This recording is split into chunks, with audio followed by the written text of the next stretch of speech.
Assalamualaikum warahmatullahi wabarakatuh.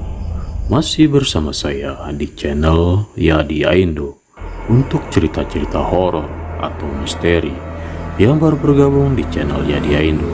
Jangan lupa like, subscribe, komen, dan tombol notifikasinya agar mendapatkan video-video terbaru dari channel Yadi Aindo.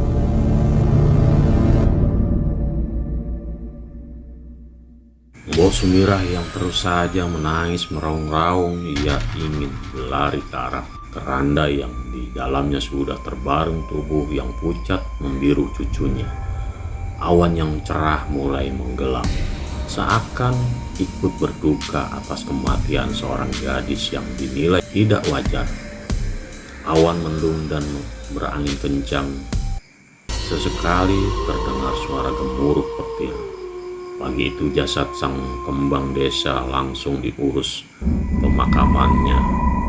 Pak RT awalnya meminta untuk diotopsi sebelum dimakamkan agar pihak kepolisian bisa mengusut kasus ini.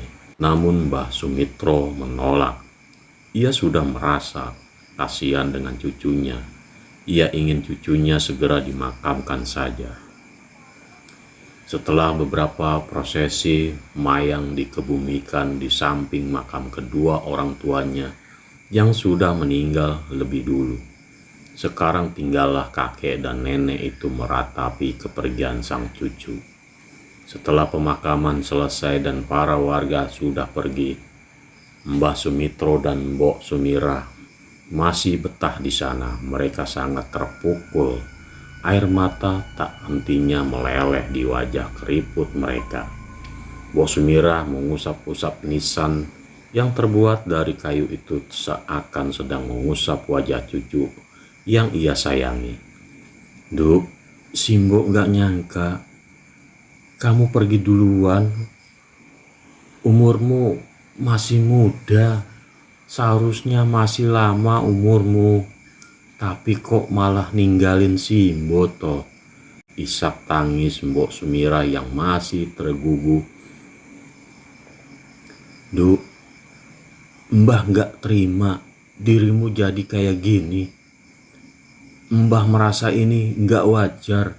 Pulang, Duk, pulang, Duk," ucap Mbah Sumitro dalam hati dengan suara yang bergemetar. Namun penuh penekanan ia tidak berani mengatakan kondisi cucunya terakhir kali. Saat ditemukan pasti istrinya akan lebih terpuruk dan shock dari yang sekarang. Meski begitu, Mbah Sumitro sangat berat hati untuk ikhlas melepaskan cucunya kesayangannya. Apalagi tadi Imron memberitahukan seputar kejadian keadaan jasad cucunya saat dievakuasi membuat dada Mbah Sumitro semakin sesak menahan gejolak amarah ketika mengetahui keadaan cucunya. Saat jenazah belum dimakamkan, Mbok Sumirah terus menangis meraung-raung.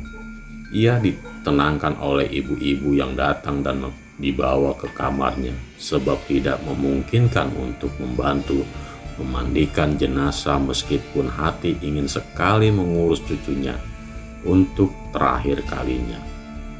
Mbah Sumitro dan Mbah Sumirah hanya bisa memandangi cucu mereka yang sudah terbungkus kain kafan dan hanya menyiksakan wajah yang sudah pucat pasi. Malam itu di desa Mojosari suasana tidak seperti biasanya. Duka menyelimuti desa itu. Tidak ada suara riuh warga yang nongkrong di pos kamling seperti biasa. Malam ini di rumah Mbah Sumitro akan mengadakan yasinan untuk mendiang mayang cucunya. Seluruh warga datang berkumpul di dalam rumah. Bahkan saking ramainya, beberapa warga menggelar tikar sampai di halaman. Semua mereka lakukan untuk mendoakan sang kembang desa agar diberikan ketenangan di alamnya. Bagi para orang tua mayang sangat berjasa. Ia yang peduli dengan pendidikan anak-anak mereka dengan memberikan pengajaran gratis, dan itu sangat membantu para orang tua yang ingin anak-anak mereka berkembang dalam pembelajaran di luar sekolah. Seluruh warga mengirim doa dengan dipimpin oleh seorang kiai yang biasa dipanggil Abah Amir. Acara berjalan dengan lancar meskipun Mbah Sumirah masih belum bisa mengikhlaskan cucunya. Hari kedua setelah kematian si kembang desa, berita kematian Mayang Sari, sang kembang desa dari Mojosari, tersebar dengan cepat hingga membuat gempar desa sebelah, yakni desa Parangjoro. Berita yang masih panas diperbincangkan oleh beberapa warga sana. Ada yang menyayangkan atas musibah yang terjadi pada gadis cantik berbudi baik itu, ada juga yang menjadikannya sebagai bahan bergosip hanya untuk menarik perhatian para tetangga. Kabar desas-desus itu menyebar semakin luas atas kematian sang kembang desa. Pagi-pagi sekali di desa Parangjoro terlihat para ibu-ibu yang sedang berkumpul sembari memilih dan memilah sayur-mayur dan bumbu-bumbu yang dijual oleh Arso, si penjual sayur keliling. Ibu-ibu, sudah dengar belum kalau gadis kembang desa Mojosari kemarin ditemukan mati di sumur alas karet? Cetus Bu Rahmi. Wanita bertubuh gempal itu selalu saja menjadi orang nomor satu jika ada berita baru untuk dijadikan bahan gosipan. Para ibu-ibu yang sedang memilih sayur pun tertarik perhatiannya pada Bu Rahmi yang tiba-tiba datang lalu memulai dengan gosipnya. Siapa Bu yang meninggal? Tanya Bu Arsih yang mulai penasaran. Alah, itu loh Bu, Mayang Sari kemarin ditemukan meninggal di dalam sumur alas karet. Sumpah ngeri banget badannya. Lo udah bengkak ditambah. Bu Rahmi menjeda ucapannya sehingga para ibu-ibu yang sedang menyimak ceritanya menjadi lebih penasaran. Apa sih? Jangan bikin penasaran toh Bu, desah salah seorang ibu lainnya yang gergetan. Jasadnya ditemukan telanjang, gak pakai apa-apa.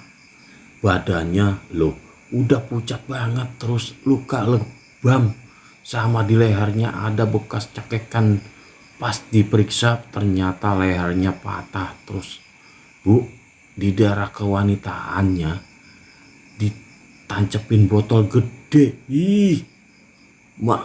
Printing aku, seru Bu Rahmi sedikit membisik. Raut wajahnya dibuat seolah-olah ketakutan supaya ceritanya membuat para ibu-ibu di sana terlarut dalam ceritanya.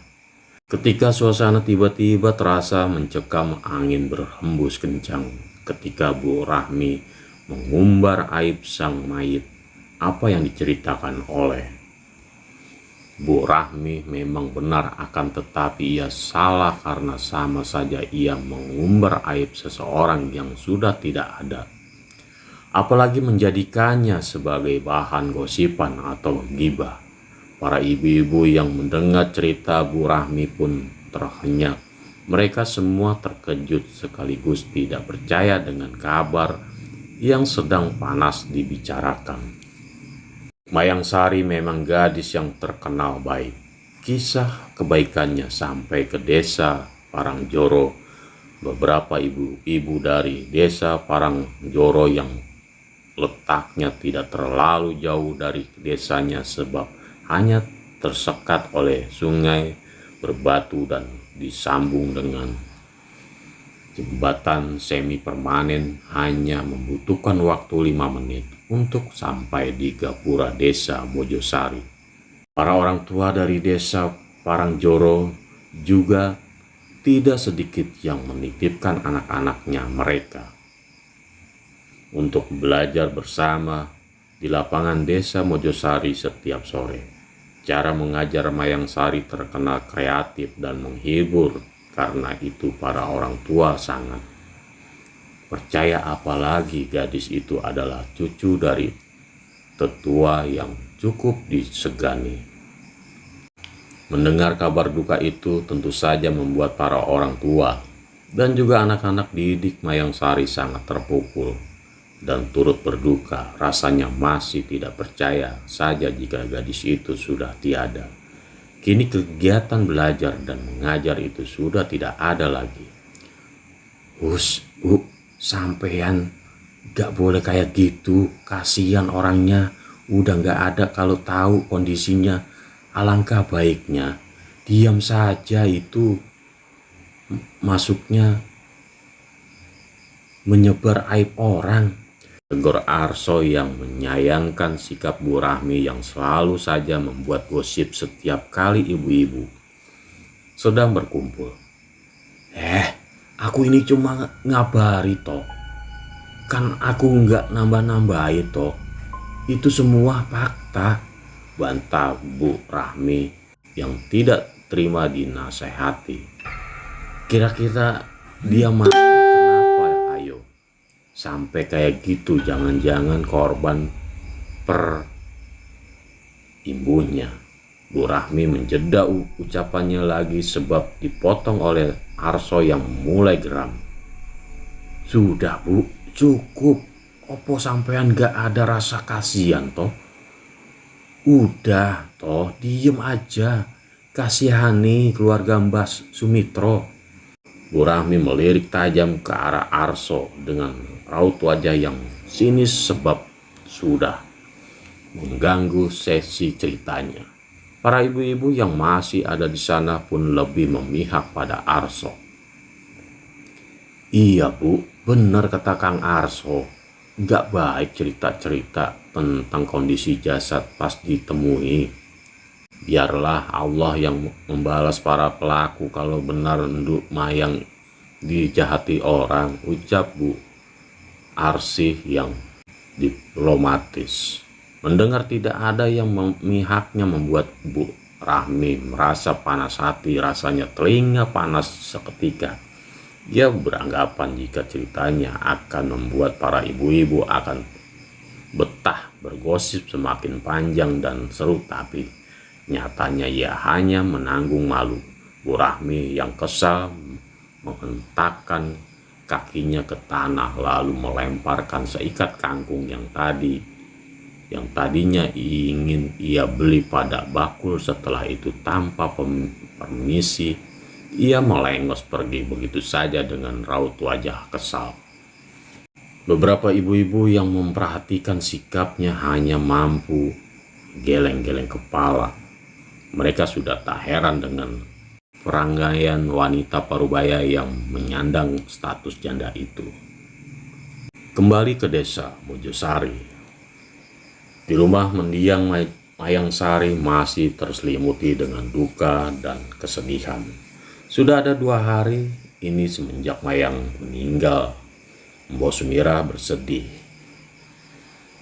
Ia menjadi pemurung, bahkan ia tidak mau makan. Yang ia lakukan hanya menangis sembari memeluk bingkai foto almarhumah cucunya. Mbah Sumitro merasa khawatir dengan kesehatan istrinya. Tubuhnya yang tua sudah tidak sebugar dahulu. Mbah Sumitro pun sama. Ia pun masih bersedih, namun ia sebagai kepala keluarga harus tetap terlihat tegar jika ia pun terlarut dalam keterpurukan. Bagaimana nanti kelanjutan kehidupan mereka? Saat ini Mbah Sumitro masih berharap arwah cucunya pulang ke rumah dan mengadukan perihal yang dialami Mayang sebelum ia ditemukan tewas.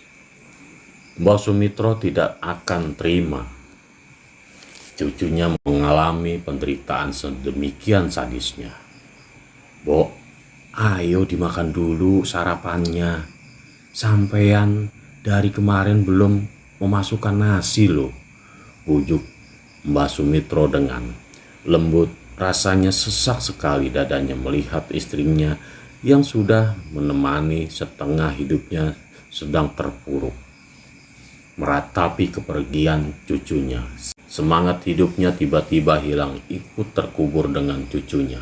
"Mbok, jangan gitu toh.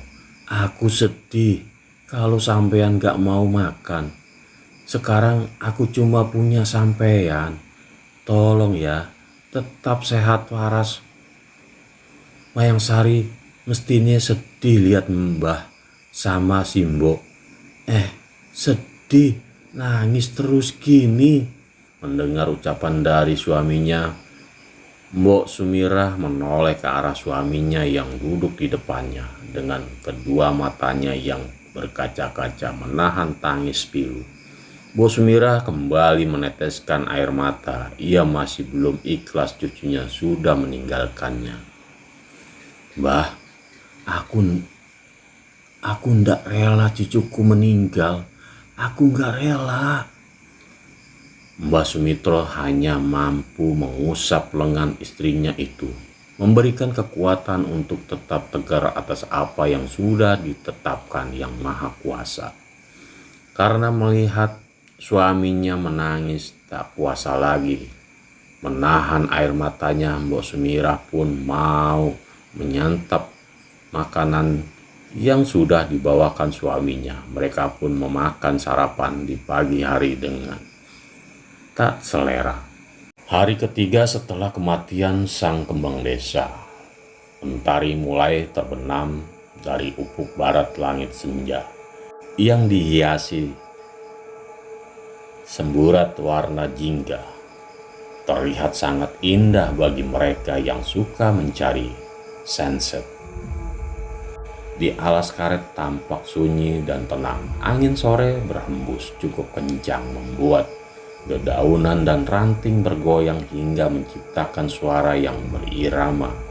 Beberapa hewan kecil yang biasa hidup di hutan seperti jangkrik dan juga tonggeret mulai menampakkan eksistensinya dengan berlomba menyuarakan suara khas mereka seakan menunjukkan siapa yang paling nyaring suaranya. Para pekerja kebun karet sudah mulai meninggalkan tempat kerja mereka. Biasanya sekitar jam 4 sore masih ada saja orang-orang yang memilih duduk di pondok untuk sekedar beristirahat dan berbincang sembari menunggu matahari terbenam sempurna. Namun semua kebiasaan itu sudah tidak dilakukan lagi. Semenjak penemuan mayat wanita di dalam sumur membuat para pekerja tidak ada yang berani lagi berlama-lama di kebun karet. Rata-rata dari mereka jika sudah selesai bekerja mereka akan langsung pulang. Pondok yang biasanya dijadikan tempat untuk beristirahat dan makan siang pun hanya disinggahi sebentar saja. Dan itu pun mereka akan membuat kumpulan orang yang terdiri lebih dari 5 orang atau lebih karena semenjak penemuan mayat itu, suasana di hutan terasa berbeda. Bahkan semenjak penemuan itu air sumur sudah tidak digunakan lagi.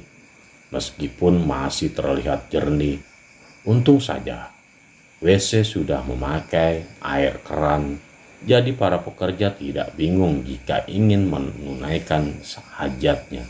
Suasana alas karet terasa sangat berbeda meskipun mereka sudah lama tinggal di kawasan itu. Baru kali ini rasanya hawanya berbeda, ada perasaan yang tidak nyaman dan was-was. Meskipun di siang hari suasana terasa mencekam, dan itu pun dirasakan setiap pekerja termasuk si Bejo dan si Kliwon, 2 orang laki-laki parubaya yang menemukan sang mayat.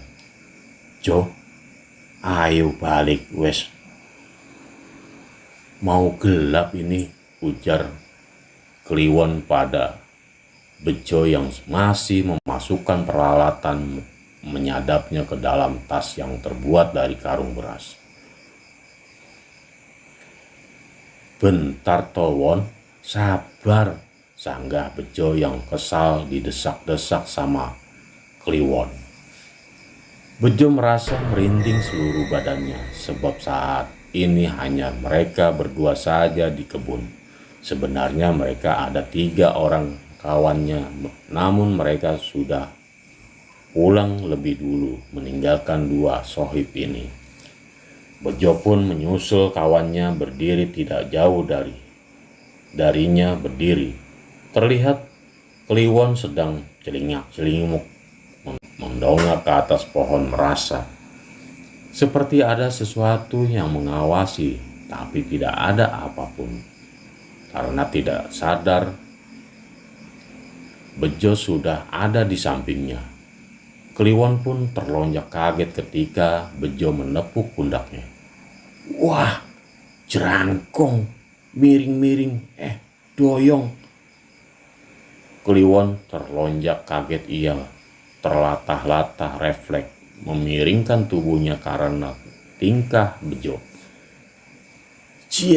Punya temen geblek, udah tahu kalau temennya latahan malah dikageti.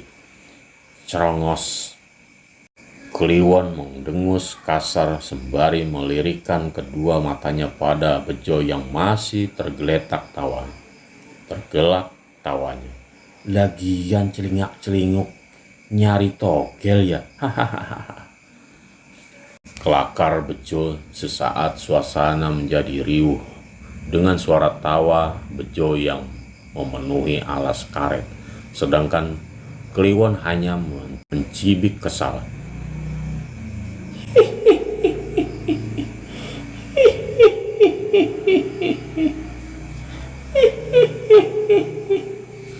Kliwon mendadak tegang ketika ia tidak sengaja mendengar suara cekikikan wanita yang terdengar samar-samar.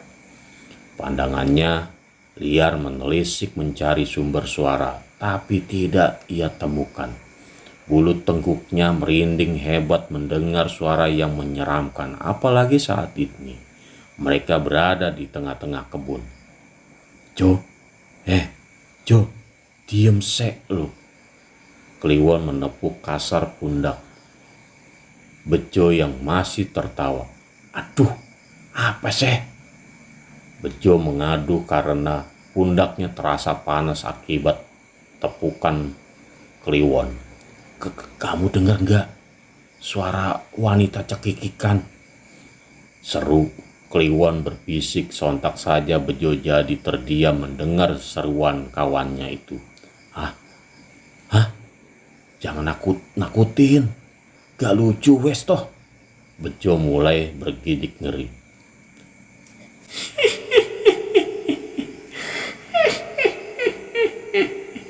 Pak De Bejo, Pak De Kliwon, di sini Pak De. Bejo dan Kliwon terlonjak kaget mendengar suara yang memanggil mereka. Pandangan mereka liar menerawang di setiap dahan dan ranting. Rasa takut mulai menggelayuti mereka. Angin berhembus kencang, aroma wangi melati tercium oleh indera penciuman mereka. Aromanya kuat menusuk hidung, semakin membuat Bejo dan Kliwon merinding dan ketakutan. Wangi melati, gumam Bejo mencium wangi yang rasanya aneh ketika saat ini berada di dalam kebun karet. Sangat tidak mungkin ada tanaman bunga melati di sana.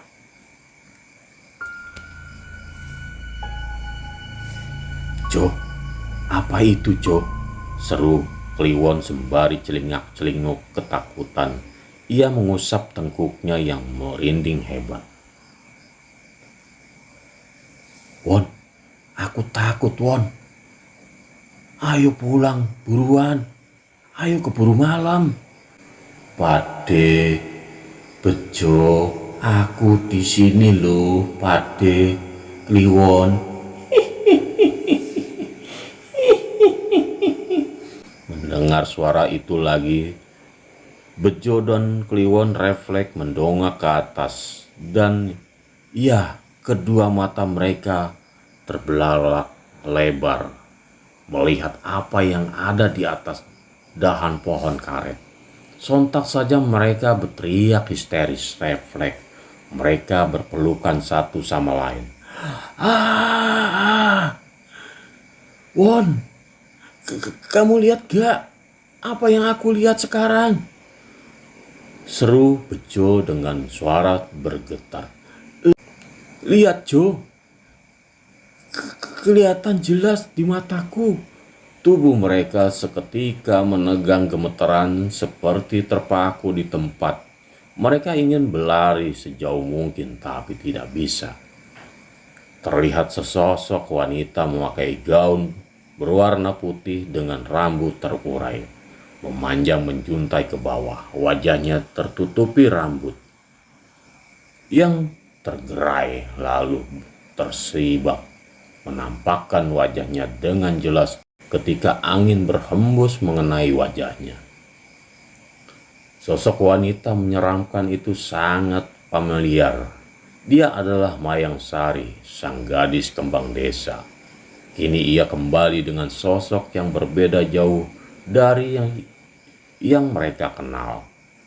Warna kulitnya putih pucat pasi, kukunya panjang meruncing berwarna hitam. Kedua kakinya ia ayunkan, memainkan gaunnya yang terurai, memanjang menutupi kakinya menciptakan efek gelombang. Sosok wanita itu duduk di atas pohon karet yang tinggi, sembari melambaikan tangannya dengan gemulai pada Bejo dan Kliwon yang sedang ketakutan di bawah sana.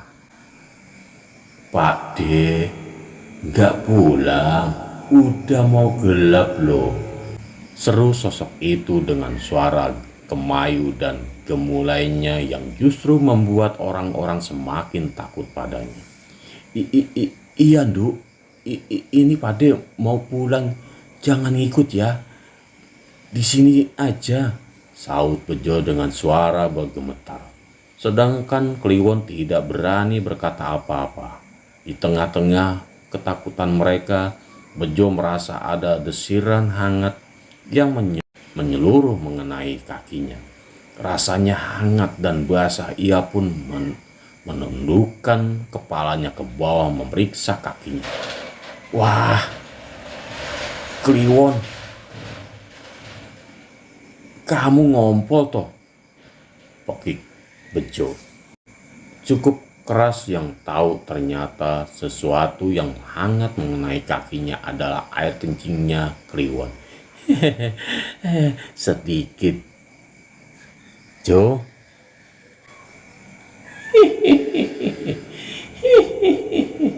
Pak De Kliwon ngompol. Kliwon dan Bejo pun berteriak untuk yang kedua kalinya, lalu mengambil ancang-ancang. Mereka pun berlari terbirit-birit meninggalkan sosok wanita yang masih tertawa cekikikan mentertawakan Kliwon. Setan! Teriak mereka memenuhi kebun alas karet.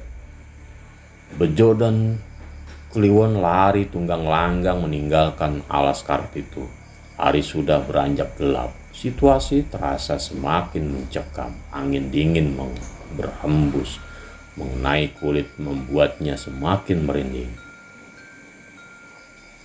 Kliwon dan Bejo berhasil berlari keluar alas dan memasuki kawasan desa Mojosari. Setelah melewati gapura, mereka segera bergegas masuk ke desa mereka mencari pertolongan. Kemunculan dua bapak-bapak itu membuat para warga gaduh keheranan sekaligus penasaran. Mereka pun berjalan menghampiri Bejo dan Kliwon yang duduk di pos kamling dengan napas yang tersengal-sengal.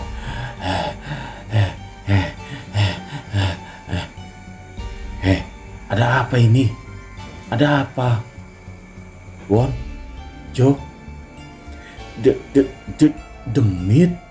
Aku sama Kliwon dikejar demit di alas karet. Mendengar penuturan Bejo membuat para warga jadi gempar. Pasalnya tidak pernah mereka diganggu makhluk halus selama mereka bekerja di sana. Hah? Masa sih? Pasnya di mana? Tanya seorang warga yang penasaran. Di sana sebelum pondok.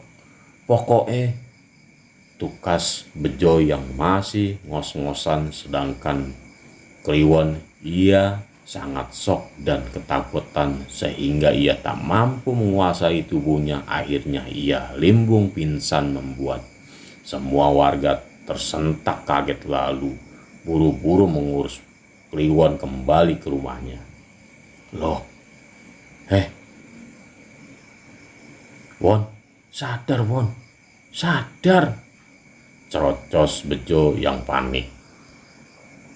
Warga yang berada di sana pun ikut panik dan bergegas membantu dengan sigap menggotong tubuh Kliwon yang pingsan.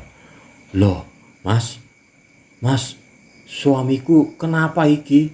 Cetus Lastri, istri Kliwon yang seketika panik melihat suaminya digotong banyak orang.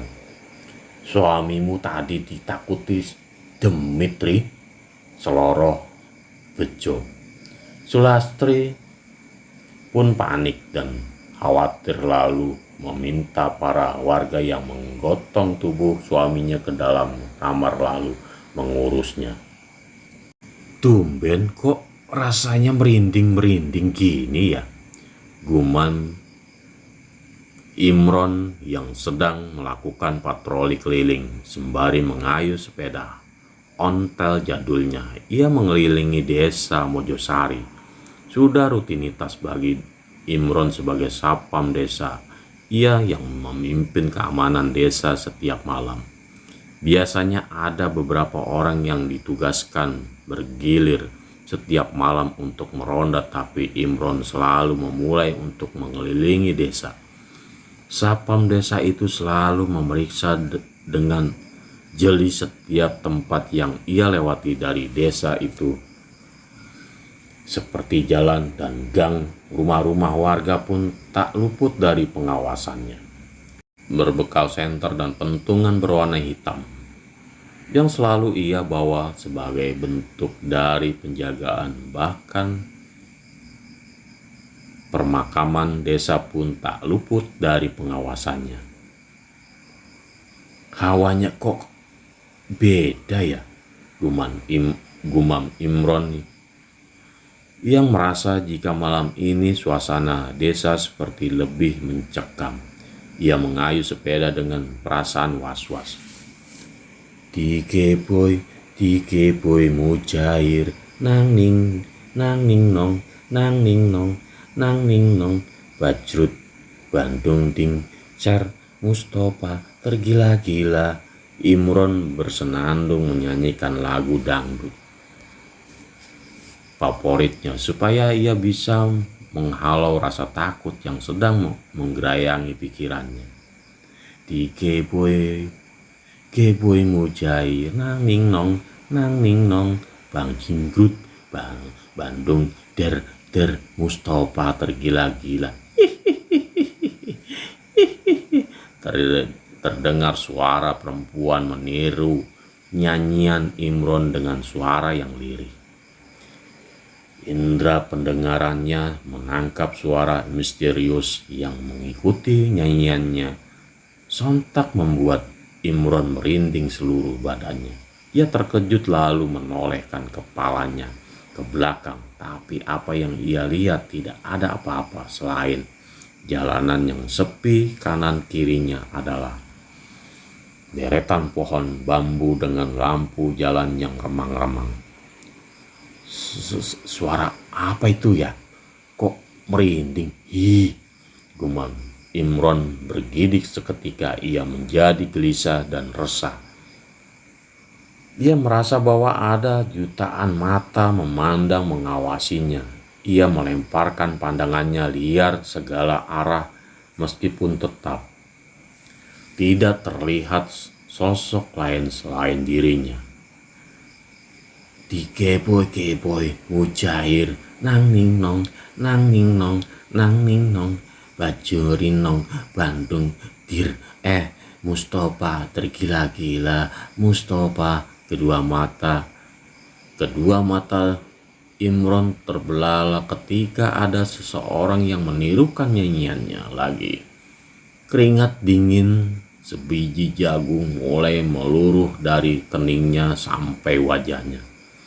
Dikepoi mujair, nang ning nong, bacirin norn, Bandung, dir, ser, Mustafa, tergila-gila. Suara misterius itu meniru lagi. Sontak saja membuat Imron merinding ketakutan, apalagi ia sendirian di depan gapura pemakaman desa yang terlihat sangat menyeramkan, apalagi tidak ada lampu di dalam sana.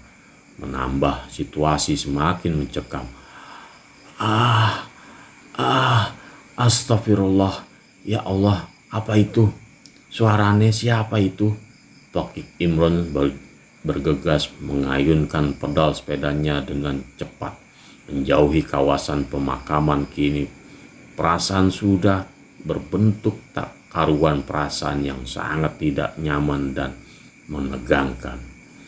Setelah dirasa cukup jauh dari tempat pemakaman itu, Imron menghentikan sepedanya di sebuah jalan setapak yang hampir dekat dengan pos kamling atau pos ronda.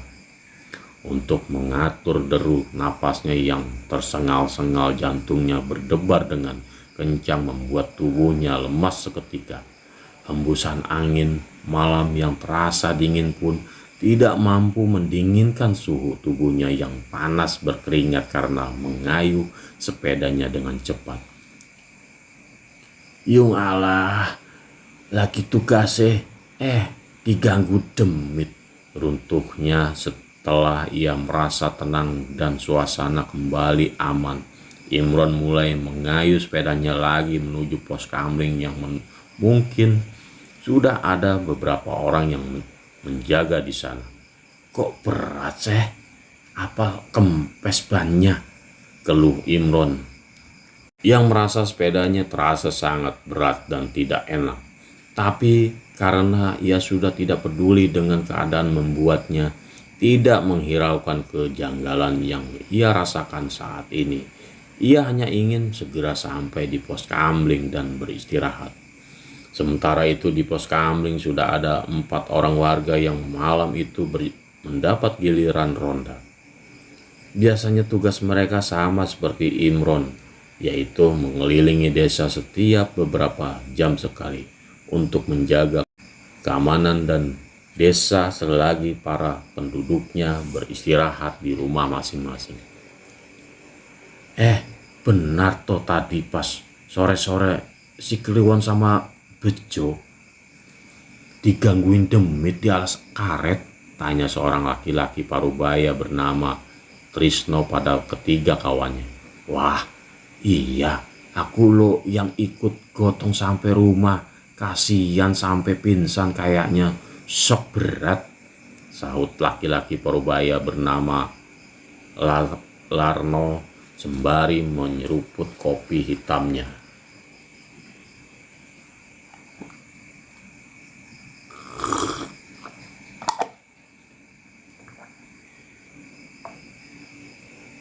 Iya, hebat lo tadi itu, kata Bejo yang gangguin demit.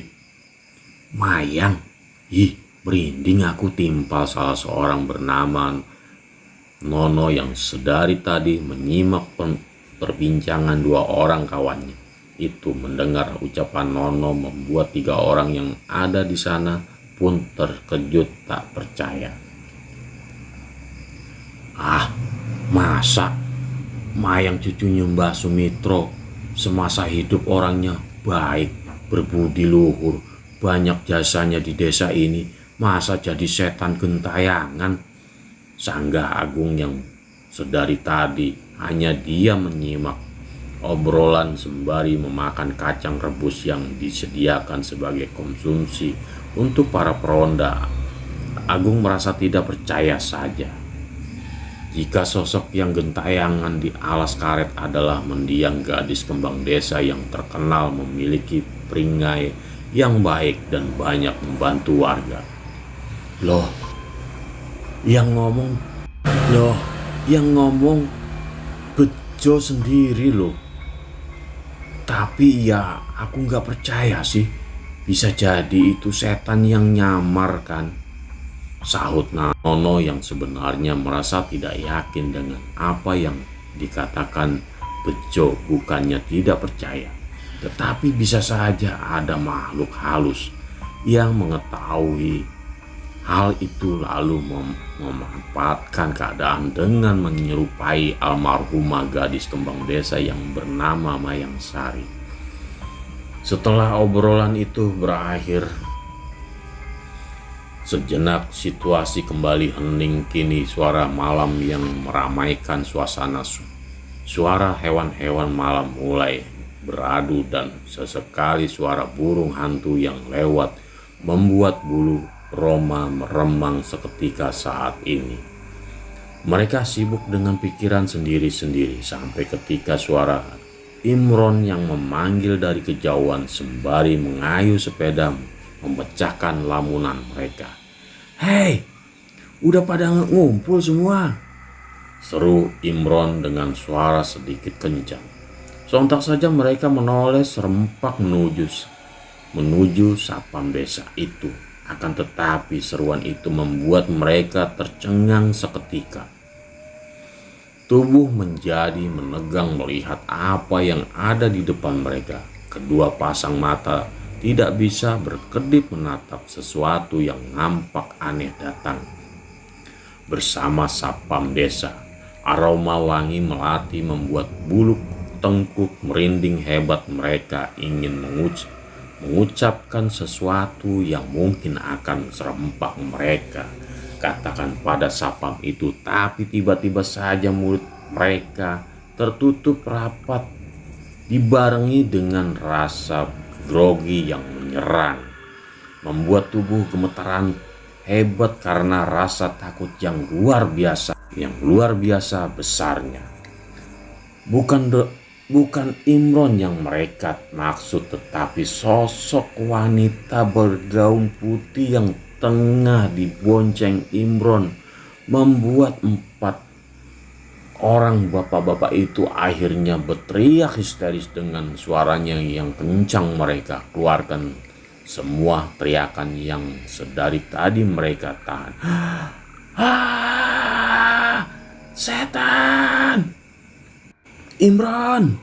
teriak Agung yang ingin memberitahukan Imron, akan tetapi tangannya ditarik kencang oleh Trisno yang membawanya pergi dari sana. Teriakan menggema di udara. Mereka lari kocar-kacir dari pos kamling, membubarkan diri, meninggalkan Imron yang baru saja tiba. Sontak saja Imron kebingungan pada semua orang yang tiba-tiba lari terbirit-birit meninggalkan pos setelah ia datang.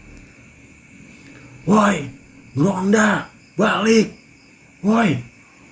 Wah, gimana toh ini?" teriaknya. "Woi, ayo balik woi! Ketimbang ditemani setan, demit!"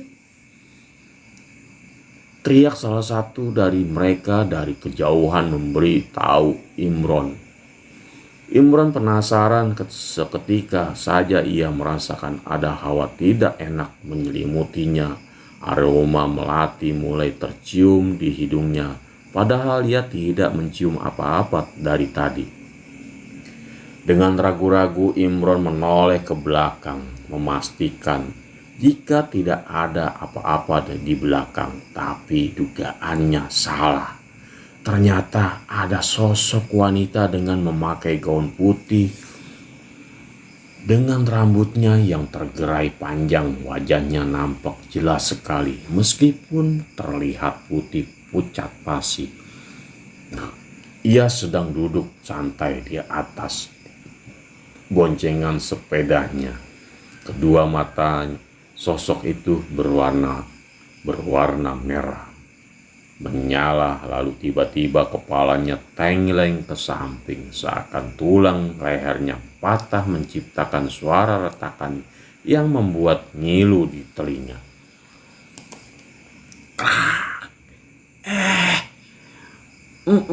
"Mayang ya?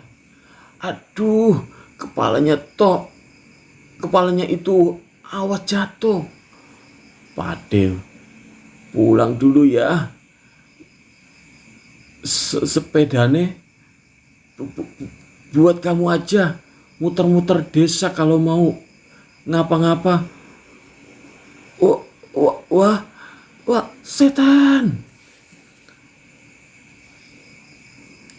Imron pun menjatuhkan sepedanya lalu meninggalkannya tanpa ia peduli jika sosok itu turut terjengkang ke bawah lalu menghilang seketika. Imron pergi berlari terbirit-birit, menyusul para bapak-bapak yang sudah lari duluan tadi. Suara teriakan ketakutan meriuhkan suasana desa. Malam menjadi semakin mencekam, desa terlihat sepi. Tidak ada yang keluar dari rumah. Para peronda pun pergi pulang ke rumah masing-masing karena ketakutan melihat sosok penampakan yang menyerupai Mayang Sari yang sempat diragukan kemunculannya. Teror dimulai. Pagi-pagi sekali Imron berjalan cepat menuju ke rumah Pak Bayan, kepala desa. Ia hendak melaporkan tentang kemunculan sosok hantu wanita yang bergentayangan selama 2 hari ini membuat warga resah.